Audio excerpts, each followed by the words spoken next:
Buenos días, buenas tardes, buenas noches, depende de cuando estén viendo esto, queridos estudiantes. Cumplo un poco tardíamente con la promesa que hice de completar los contenidos de la primera clase que versaba sobre la ética de Aranguren, capítulos 2, 3 y 4, que era el que nos faltaba. Por problemas de salud que he tenido durante esta Semana Santa, que hacían indigno que yo me pusiera a grabar la clase porque tendría que interrumpirla con gritos que surgirían de los agudos dolores abdominales que tuve durante todos estos días. Así que ahora un poco más recuperado, voy así a iniciar el desarrollo del capítulo número 4 de Aranguren, que versará sobre el principio genético histórico. Recordarán ustedes que vimos el capítulo número 2, dedicado a lo que Aranguren llamaba el principio etimológico, es decir, los orígenes y el desarrollo de la palabra ética. Luego el principio prefilosófico, donde hablamos de una cierta comprensión preconceptual que todos tendríamos respecto a las cuestiones de ética, que muchas veces la reflexión filosófica no hace más que enmarañar y oscurecer, a decir de Kant y de Heidegger, por ejemplo, que de acuerdo con Aranguren debía ser pulida, purificada, limada para obtener mejores resultados. Así algunas divisiones, caracterizaciones, clasificaciones. Y ahora hablaremos, como ya dije, del principio genético histórico, donde en vez de buscar el origen de la palabra ética, nos abocaremos a desarrollar el origen histórico de la disciplina así llamada. Este viaje nos hará mencionar en algún momento a Platón, en algún otro momento a Hegel, a Sócrates, lo dije al revés, no sé si lo notaron, e incluso a Immanuel Kant. Antes de que alguien lo pregunte, antes de que alguien se confunda, tengo que avisar que la figura tallada probablemente en bronce que aparece a la derecha abajo de la pantalla no corresponde a Guillermo Francella, sino a el famoso filósofo Hegel. ¿Ok? Es bueno que lo sepan, es bueno que conozcan esta distinción porque probablemente aparezca como pregunta en algún parcial y bueno, nada, sepan que avisamos, no es Francella. Nos dejamos de estupideces ahora y vamos a lo nuestro y vamos a decir que en un principio nosotros tenemos asociada la palabra, la disciplina más que la palabra ética a la filosofía. Es decir, pensamos que la ética es una disciplina derivada directamente de la filosofía. Esto probablemente porque hemos sido formados en el marco de un ordenamiento, de una clasificación que tiene su raíz en Jasper, el famoso filósofo, que hemos aprendido en los primeros años de nuestra carrera y que nos decía que había tres orígenes, tres estados de ánimo que nos llevaban a hacer filosofía, entre los cuales se encontraba el asombro, la duda y la angustia ante las situaciones límites, de los cuales respectivamente surgían las tres grandes ramas de nuestra disciplina, que no eran otras que la metafísica, la gnoseología y la ética. Pero Aranguren aparecerá aquí para decirnos que esto no siempre fue así, sino que en un principio la ética aparecía subordinada estrictamente a la política, a la política. Es decir, había una estrecha relación entre ética y política, relación sin la cual era imposible entender la disciplina o la rama que nos convoca en esta materia. A su vez, para poder comprender esto, esta relación, hay que ir un poco más al fondo y advertir que para los griegos había una relación de isomorfía, una suerte de paralelismo estructural entre la physis, ¿sí?, y la polis. Para los griegos, la polis estaba incorporada a la physis, ¿sí? Así que aquellos elementos estructurantes de la physis también van a aparecer en la polis. En la physis encontramos que hay un principio, una categoría ético-cósmica que tiene que ver con el ajuste de lo desajustado, con la armonización de lo desarmonizado con el orden de lo caótico. No estamos hablando de otra cosa que de la diké, ¿bien? Que debe ser entendida en este plano como némesis. Y claro, nosotros la palabra némesis la tenemos asociada a enemigo, ¿no?, a contrincante, pero en este caso némesis hace referencia a la diosa de la justicia retributiva. Así que hay un principio cósmico que ajusta lo desajustado, que es la diké, que también tendrá su paralelo en la polis. Como la polis es un reflejo de la physis, entonces también en la polis habrá una diké que ajustará lo desajustado. En este caso, esa diké tendrá que entenderse como una categoría ético-jurídica y no ya ético-cósmica,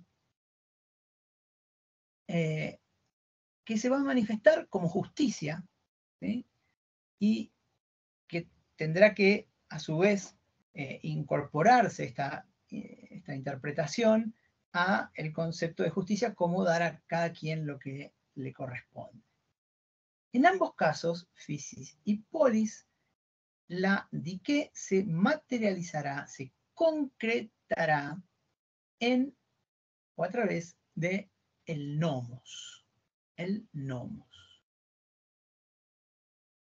El nomos, lejos de percibirse como una limitación de la libertad, como a veces ocurre entre ciertos intérpretes que suponen que los seres humanos venimos ya preconstituidos, pertrechados naturalmente con algunos derechos, como por ejemplo el de la libertad, y que el Estado en todo caso lo que hace es desde su monopolio de la fuerza restringir o poner barreras a nuestra capacidad de expresar esa libertad.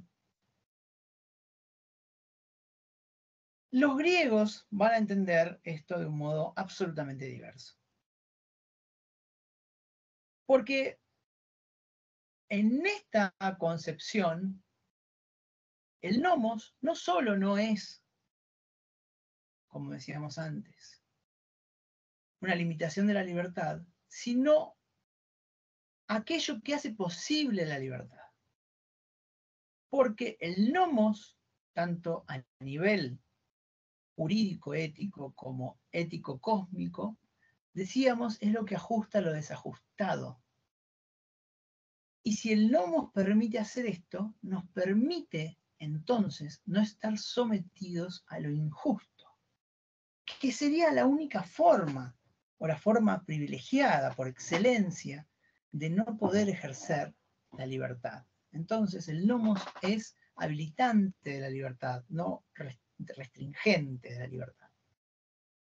Bien, no hay que pensar, a pesar de que yo lo dejé traslucir en una expresión que fue decir que la estructura de la polis es un reflejo de la physis, que existe esta relación de prelación temporal entre una y otra. Es decir, que primero es la physis con su orden y su estructura, y luego la polis, la copia, sino que nos dicen los expertos en filosofía antigua, la cosa parece haber sido al revés, es decir, que hay en la physis una proyección del mundo humano, de las relaciones de justicia, de las causas de injusticia que se dan en la polis humana, surge luego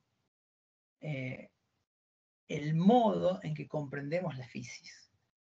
Pero más allá de eso, más allá de cuál sea primero en el orden temporal, si la fisis o la polis, lo cierto es que hay entre ambas una correlación innegable.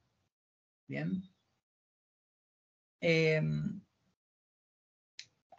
Pensemos cómo se concebía las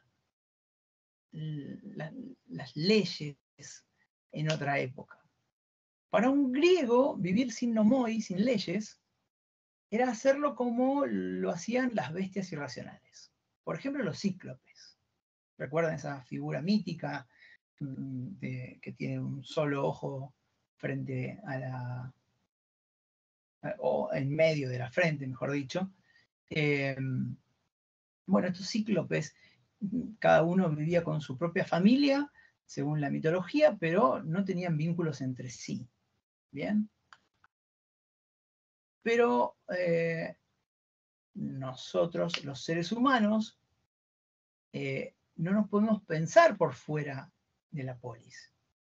¿Sí? Necesitamos entendernos integrados a una polis o a una sociedad de Estado. Si vamos al origen de la palabra polis, observaremos lo siguiente, observaremos que en los poemas homéricos ya aparece la palabra mencionada varias veces, pero haciendo referencia a un lugar físico particular, determinado, que puede ser un fuerte, una pequeña ciudad en lo alto de un monte, un sitio concreto donde están los reyes con su palacio, los templos principales, algún límite natural o artificial que impide la invasión. Es decir, en un principio se habla de la polis como desde un punto de vista geográfico puramente. Pero a medida que va pasando el tiempo, y como vimos la vez pasada con el concepto de ethos, esos conceptos se empiezan a pulir, empiezan a tener connotaciones más complejas. Bien, la polis empieza a aparecer como algo más elaborado, como el lugar en el cual existe la justicia y que como tal es el lugar propio de lo humano. Es decir, que la polis aparece como un espacio espiritual, de contención espiritual. La fisis del hombre es el logos, y ese logos se va a manifestar en la capacidad, en la posibilidad de participar en lo común. De modo que, entonces, repetimos, la polis es el espacio donde la diké se hace concreta a través del nomos, y esto, lejos de ser una limitación de la libertad, es la condición misma de la eleutería, y es allí donde el hombre puede ser hombre, justamente. Puede, participando de lo común, participando de la polis, ejercer, manifestar su fisis propia, que es el logos. Por eso en el hombre tienen que repetirse las virtudes de la politeia. ¿Qué estamos viendo con todo esto? ¿Sí? Estamos viendo que en un principio al menos la moralidad pertenece a la polis, el individuo pertenece o reproduce las virtudes de la politeia, el espacio de lo público, y que sin esta relación, la ética no puede ser comprendida. ¿Bien? Esta es la impronta que está detrás de la concepción de la ética, o de las principales concepciones de la ética en el mundo antiguo.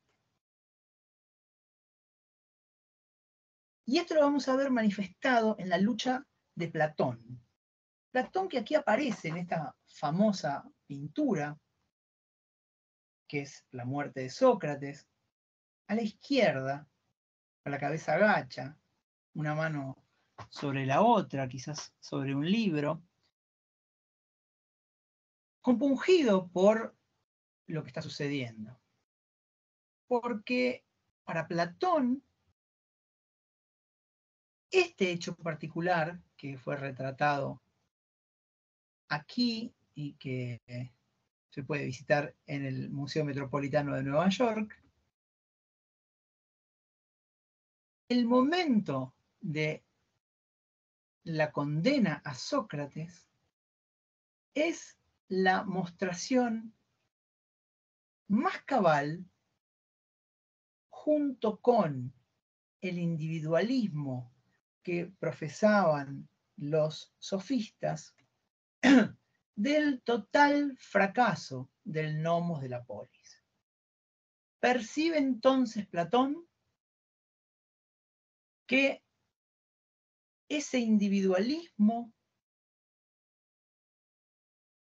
que surgió a partir del relativismo y del subjetivismo que proponían los sofistas, hace que se tergiverse, que se dé vuelta el modo natural en que debe comprenderse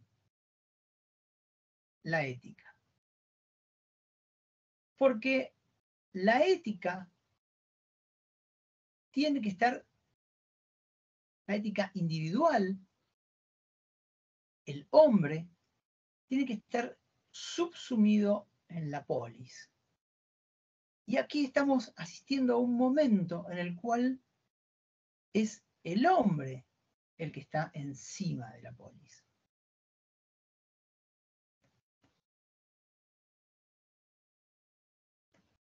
Por eso, aquí Platón va a decir que el bien del individuo es subsidiario del bien de la polis, y este a su vez del bien de la physis.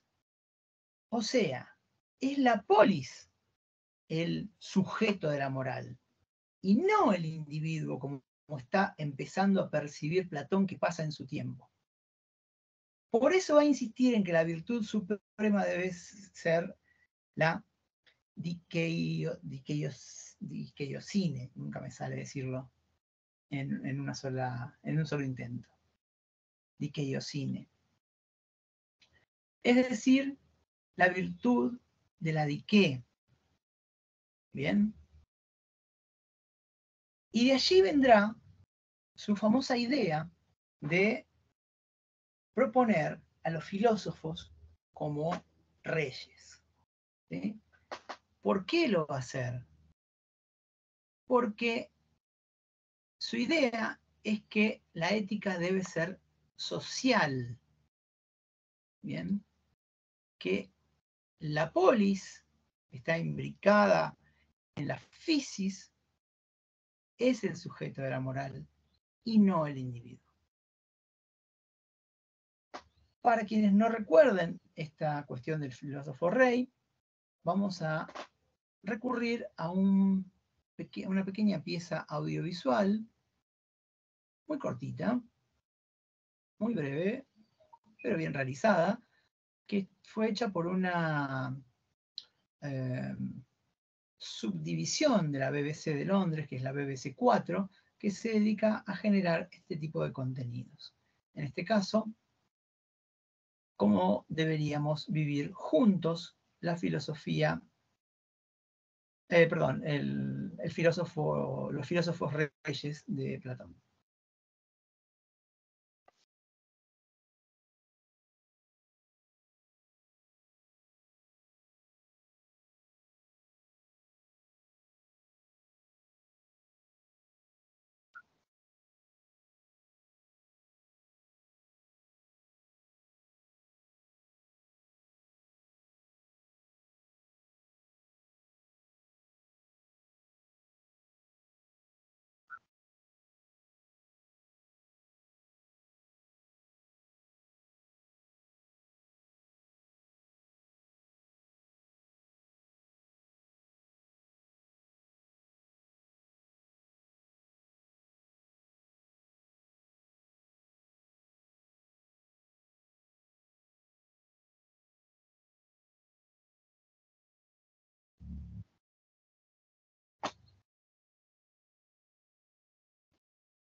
Bueno, no sé a ustedes, pero a mí la mención final del relator que dice que la idea de que los filósofos son incorruptibles solo pudo haberse ocurrido a un filósofo, me parece como una pequeña provocación a la que deberíamos responder gremialmente.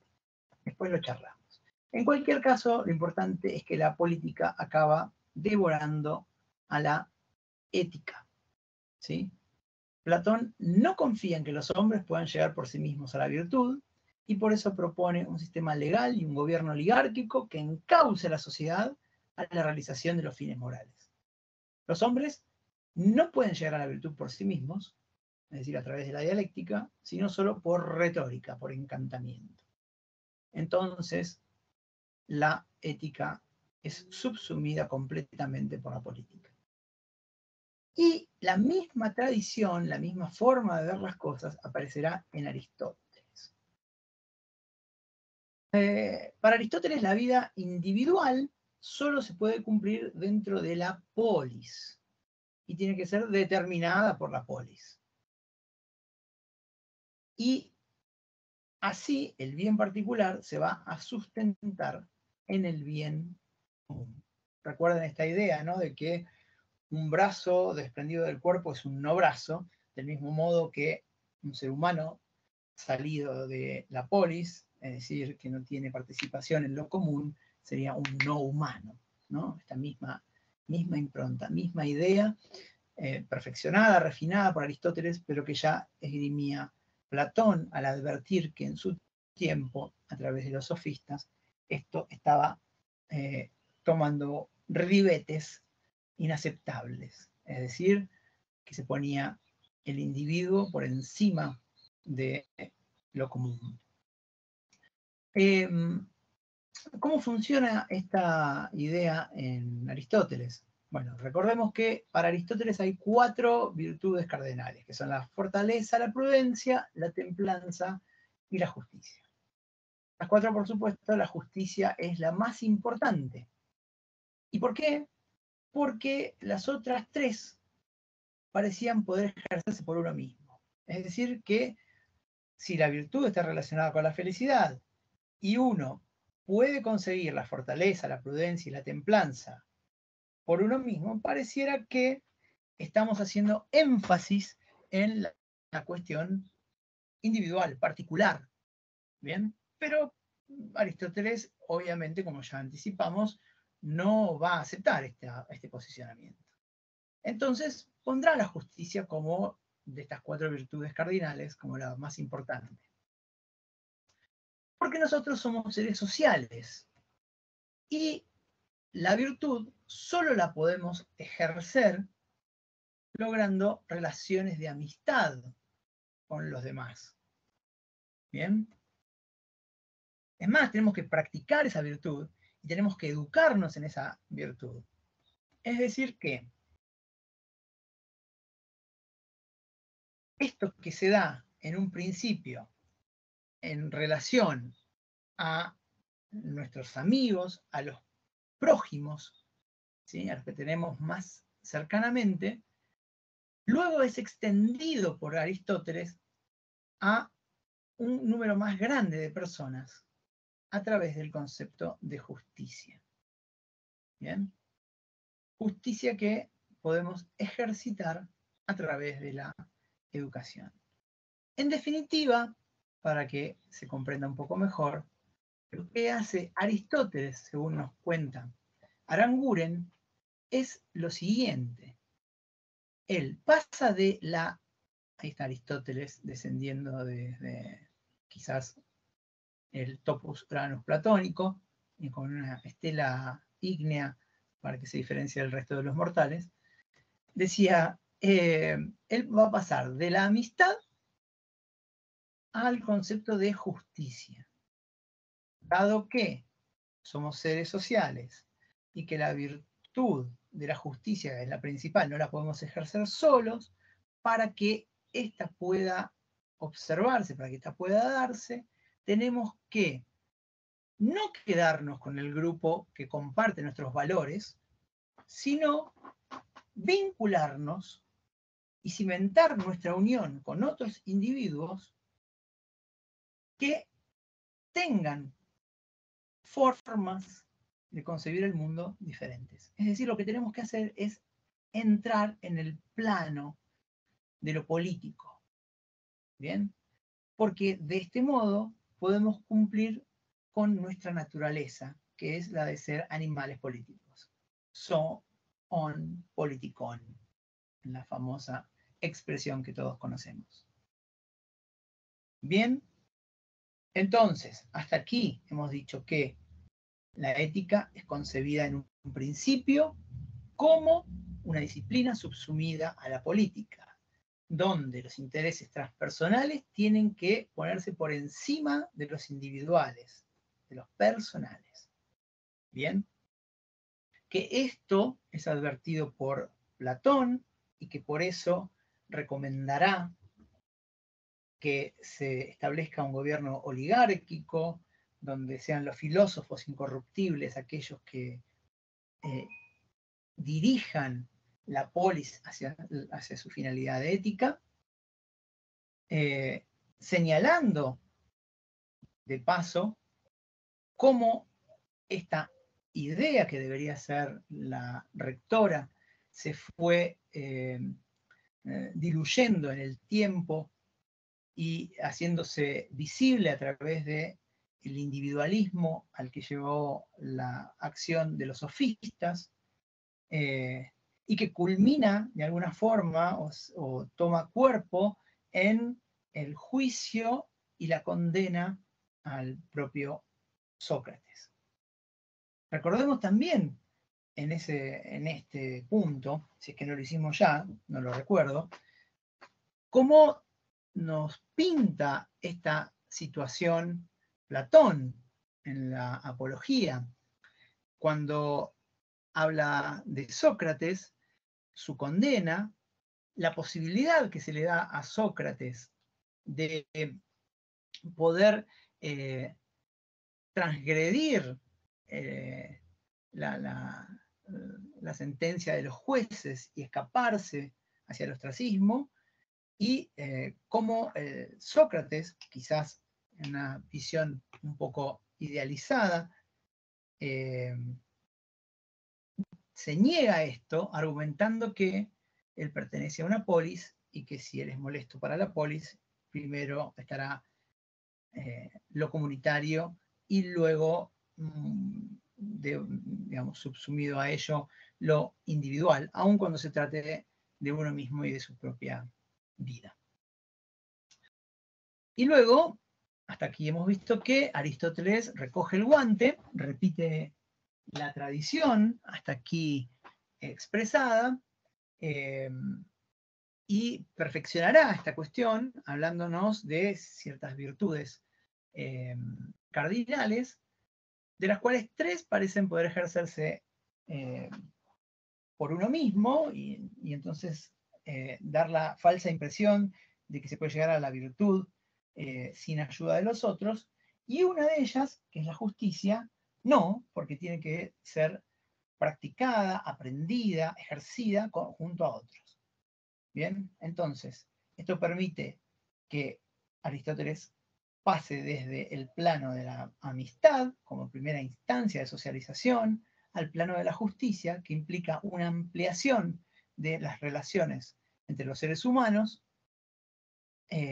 donde se pasa de lo particular a lo común y se puede ejercitar, cumplir la naturaleza propia del ser humano, que es la de ser un animal político. Bien, hasta aquí la tensión, los esfuerzos por hacer prevalecer una ética comunitaria por sobre la advertida como perjudicial ética individual de los sofistas. Pero claro, hay momentos en que las cosas cambian. Hay momentos en que pueden pasar 2 cosas. O bien los estados se vuelven demasiado omnipotentes, o bien el sostén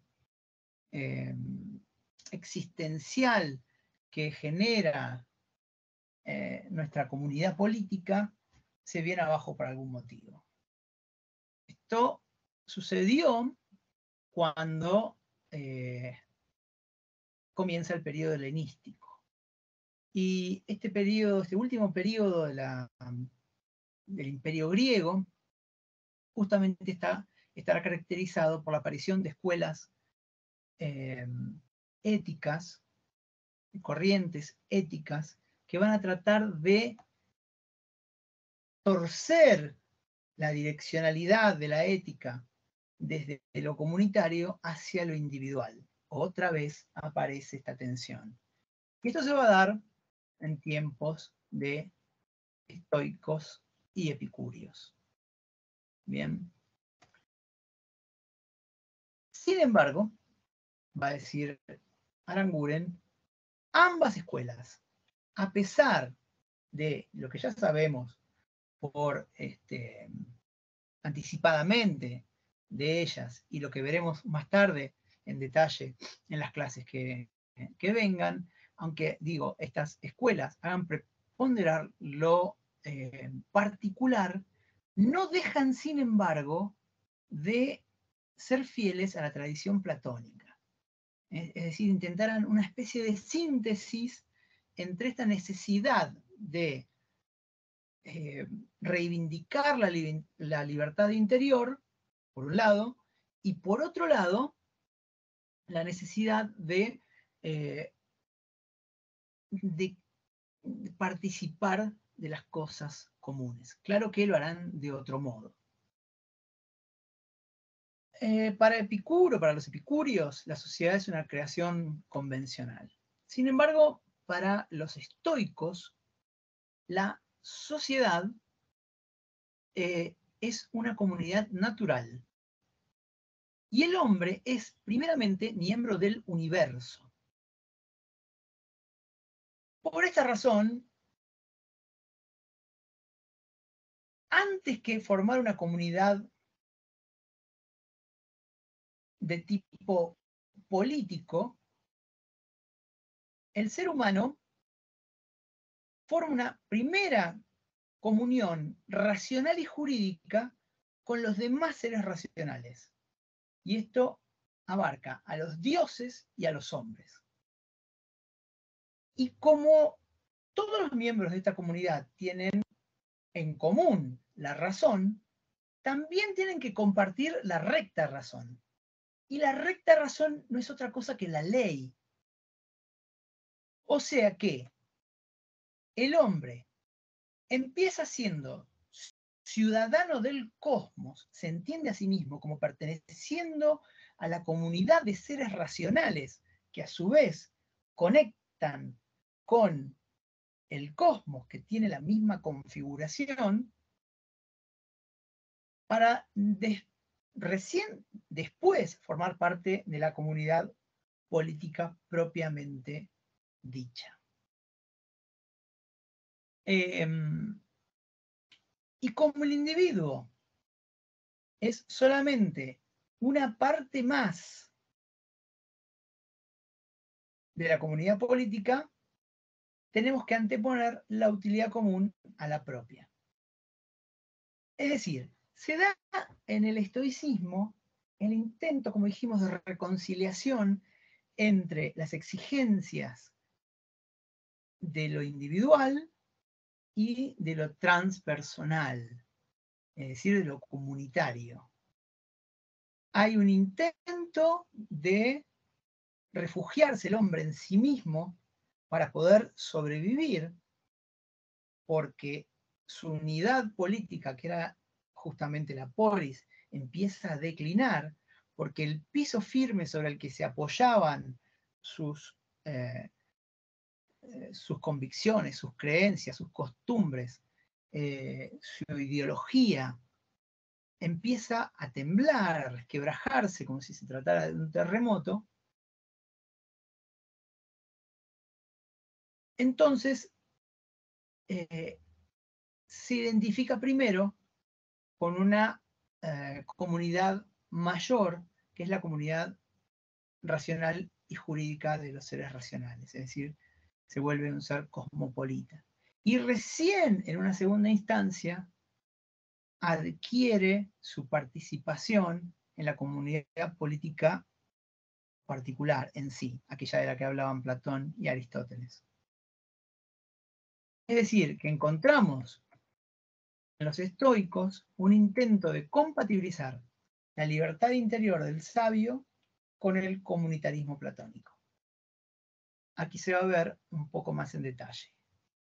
Vemos cómo la esfera de lo individual a la derecha, la ética individual, tiene vínculos necesarios con la esfera de lo transpersonal, es decir, con la ética social, y como para ellos estas dos dimensiones son igualmente necesarias. Es decir, ya no tenemos una dependencia de la ética respecto a la política, pero la política mantiene un sentido ético. ¿Bien? Es decir, que aquí la tensión se intenta resolver a través de una especie de compatibilización. A pesar de que los manuales siempre nos dicen que los estoicos y los epicúreos eran particularmente dados al desarrollo de éticas de tipo individual. Matiza esta idea Aranguren. Pero nos dirá Aranguren que esta tensión entre individualismo racionalista y exigencias transpersonales, que vimos en primera instancia en la oposición que a la derecha las comunidades platónicas y algunas escuelas helenísticas como la de los estoicos opusieron, imagen de la izquierda, al individualismo que surgía de los planteos de los sofistas, se va a repetir o va a encontrar un paralelismo en la modernidad cuando la propuesta de individualismo racionalista, ético, kantiana, está enfrentada por las exigencias comunitaristas transpersonales de Hegel. Otra vez, juro que no es Franchella. Bien, para entender esto un poco mejor tenemos que decir lo siguiente, que ustedes saben que para Hegel la historia es otra cosa que el desarrollo de la idea en el tiempo.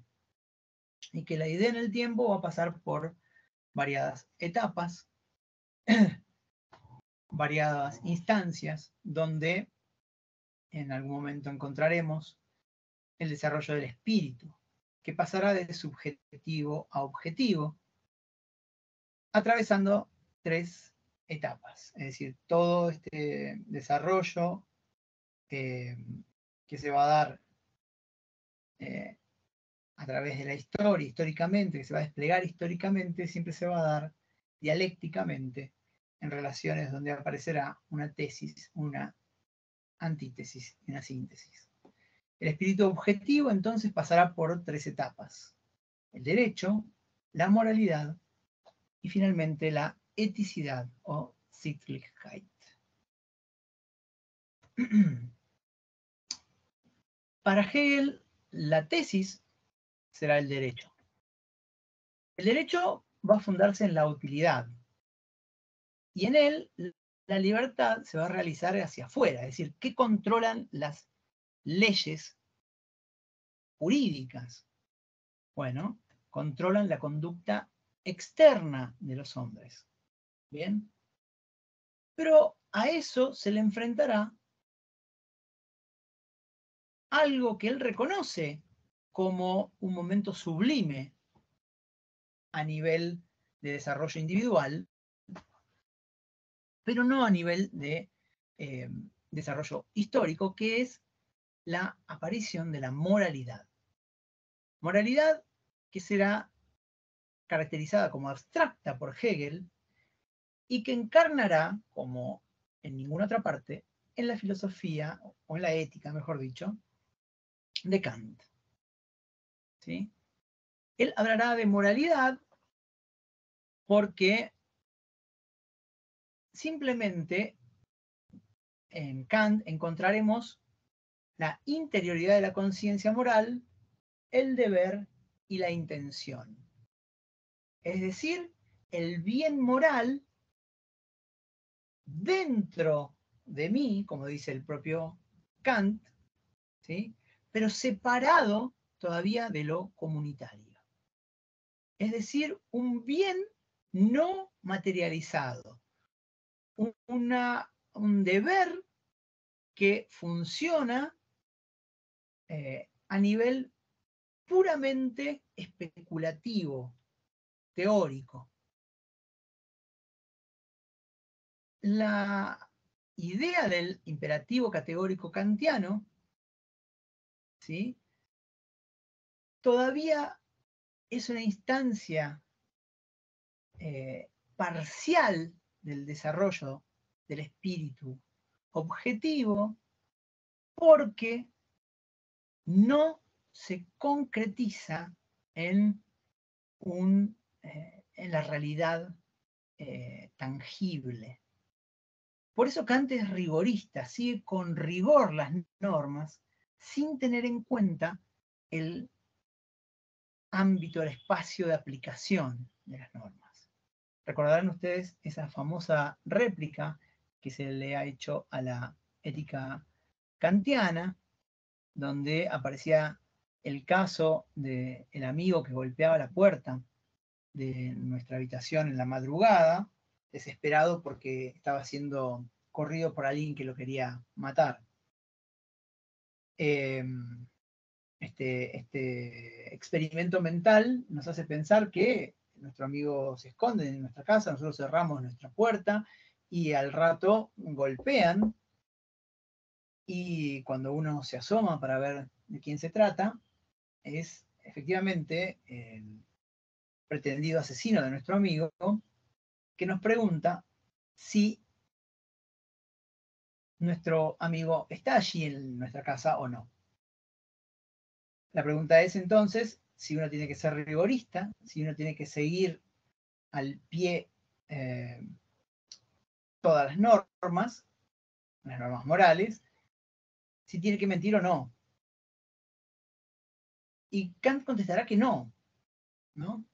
Con rigorismo absoluto, que nunca hay que mentir, porque la razón así lo indica. ¿Bien?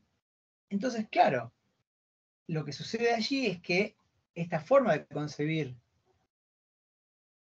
la ética propia de Kant es una forma que, llevada al extremo, concretaría la famosa expresión en latín fiat justitia et pereat mundus.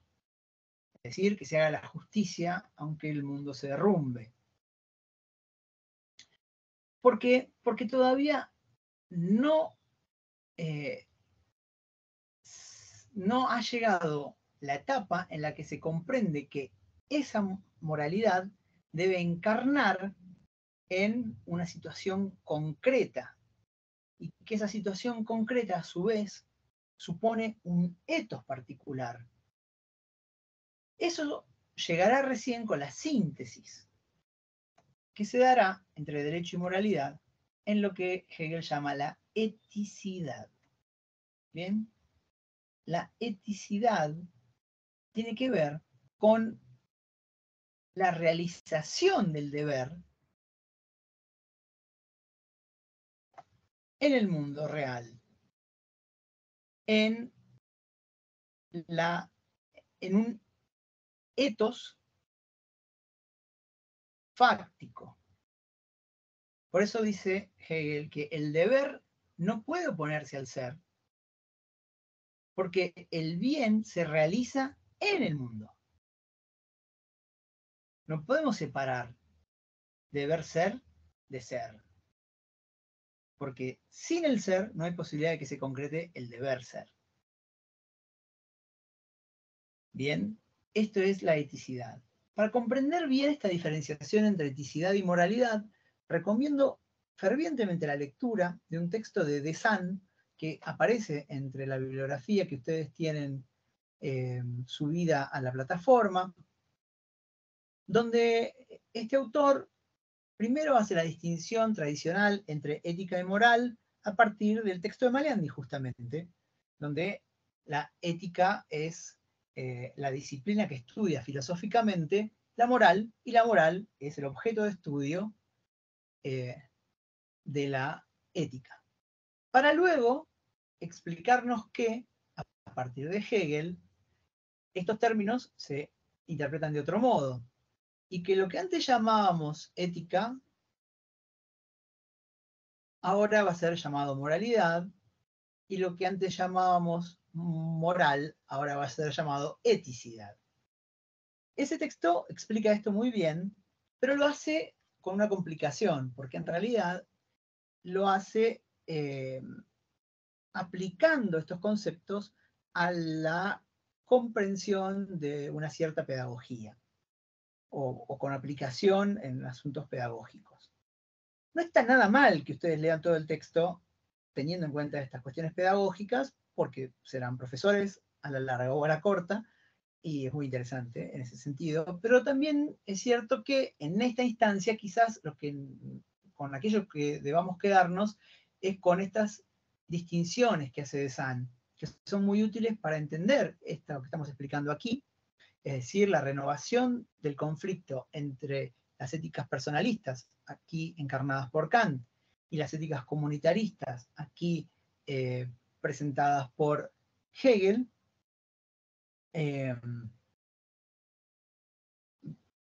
pero en la modernidad.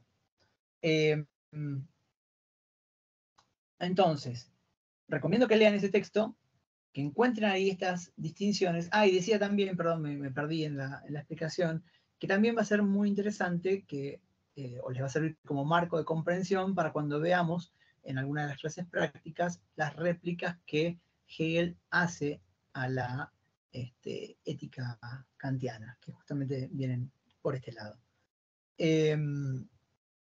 Bien, esto no es necesario que lo digamos, pero en cualquier caso la eticidad para Hegel luego se manifestará a través de una primera instancia que es la familia, su antítesis que es la sociedad, y encontrará la síntesis en el Estado, que es el momento supremo de la eticidad, el más alto grado ético de la humanidad, donde la vida moral encuentra su concreción final.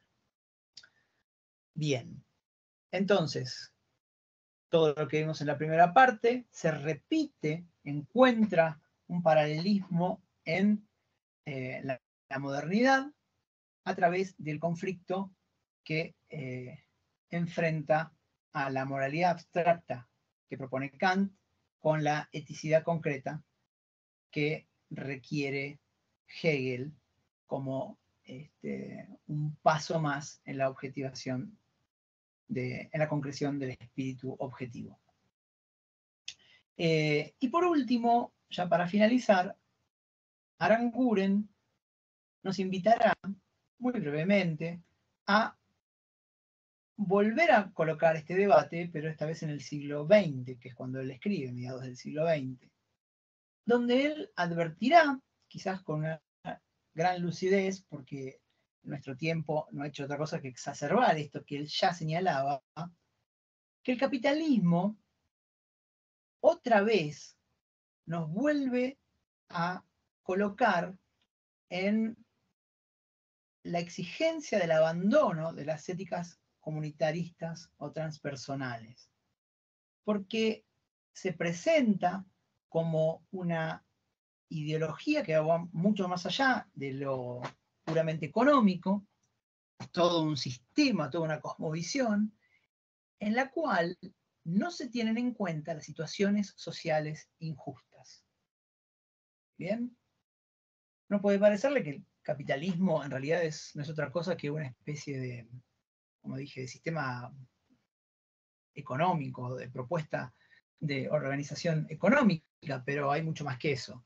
Recuerden a Margaret Thatcher, una de las líderes del neoliberalismo en el mundo, en Inglaterra en particular, que alguna vez esgrimió la idea de que no se trataba, en esta idea de hacer llegar el liberalismo a todo el mundo, de otra cosa que de una lucha por el alma humana. ¿Bien? Así que hay mucho más que una cuestión de cómo organizar los bienes y los servicios escasos. Hay otra cosa. Y esto ya lo vio Aranguren, ¿no? El capitalismo otra vez nos vuelve a proponer una concepción ética individualista en la cual la justicia social aparece como un dislate. Fíjense, por ejemplo, la frase que acompaña la foto de von Hayek, uno de los padres de la Escuela Austríaca de Economía, que dice: el concepto de justicia social ha sido el caballo de Troya con el que se ha introducido el totalitarismo. Es decir, vincula el totalitarismo con el concepto de justicia social. Esto claramente está mostrando que la ética que va a privilegiarse, o el tipo de ética que va a privilegiarse, es aquella que reivindique los intereses personales. Bien, de igual modo, el libro que está a la derecha, que es del Javier Milei chileno, Axel Kaiser, se denomina La tiranía de la igualdad. Y allí justamente se presenta esta idea de igualdad como una idea tiránica, ¿no? La misma idea de que la justicia social tiene que ver con el totalitarismo. Bueno, pues bien, este tipo de situaciones ya empezaban a ser advertidas por Aranguren en el 58, y va a advertir que, junto con Sartre, que no hay posibilidad, digámoslo en argentino, de hacerse el sota frente a estas cuestiones. Porque no elegir o no actuar también será algo pasible de reprobación moral. También podrá señalarse con el dedo como indigno moralmente aquel que elija no hacer, no intervenir. ¿Bien?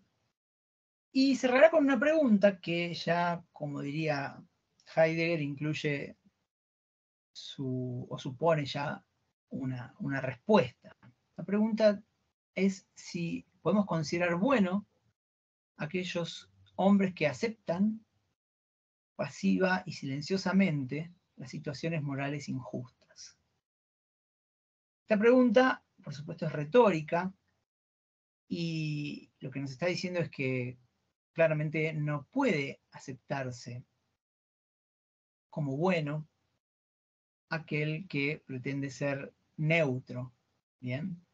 Es decir, que lo que intenta hacer es, frente al embate de estas nuevas perspectivas que vienen de la mano del capitalismo y que nos llevan hacia una ética individualista, es apuntar a conseguir otra vez recuperar el aspecto comunitario, igualitario, de justicia social que la ética nunca debió haber perdido. Muy bien, con esto damos cierre a este encuentro virtual. Espero que se haya entendido. Si no se entendió, me preguntan en algún momento, haré mi mejor esfuerzo por tratar de explicarlo otra vez. Un saludo a todos.